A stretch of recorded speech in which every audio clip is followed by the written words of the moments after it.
Foot and mouth disease, গরুর সবচেয়ে ভয়ঙ্কর সংক্রামক রোগ। গরু আমাদের জীবন, আমাদের খামার, আমাদের পরিবারের সুখের একটি বড় অংশ। কিন্তু এক মুহূর্তে সব কিছু বদলে যেতে পারে যখন গরুটি আক্রান্ত হয় ফুট অ্যান্ড মাউথ ডিজিজ বা এফএমডিতে। রোগটি কি? এফএমডি হলো একটি অত্যন্ত সংক্রামক ভাইরাসজনিত রোগ যা মূলত গরু, ছাগল, ভেড়া এবং অন্যান্য খুরযুক্ত প্রাণীদের আক্রমণ করে। এই রোগ সৃষ্টি করে একটি ছোট কিন্তু ভয়ঙ্কর ভাইরাস, অ্যাফথোভাইরাস। রোগের শুরু, যে কষ্ট গরু প্রথম অনুভব করে। প্রথমে গরুটির শরীর গরম হতে থাকে, খাবার থেকে মুখ ফিরিয়ে নেয়, আর তার চোখে দেখা যায় অস্বস্তি, ব্যথা আর ভয়। তারপর মুখে ফোসকা, জিহ্বায় ঘা আর খুরের ফাঁকে জ্বালা ধরানো ক্ষত। গরুটি হাঁটতে পারে না, খেতে পারে না, মুখ থেকে পড়তে থাকে লালা।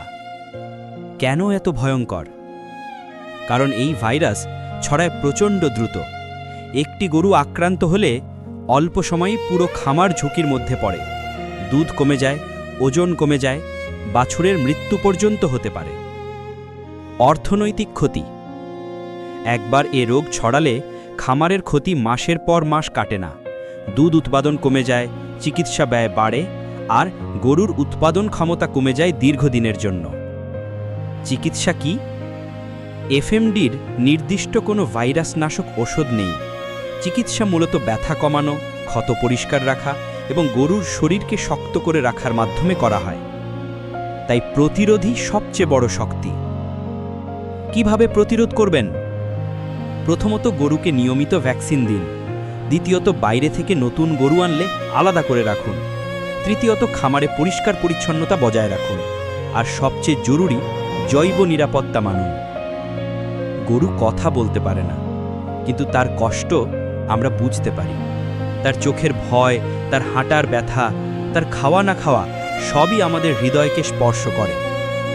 তাই সময় মতো ভ্যাকসিন দিন, খামার পরিষ্কার রাখুন, আর আপনার গরুর পাশে থাকুন।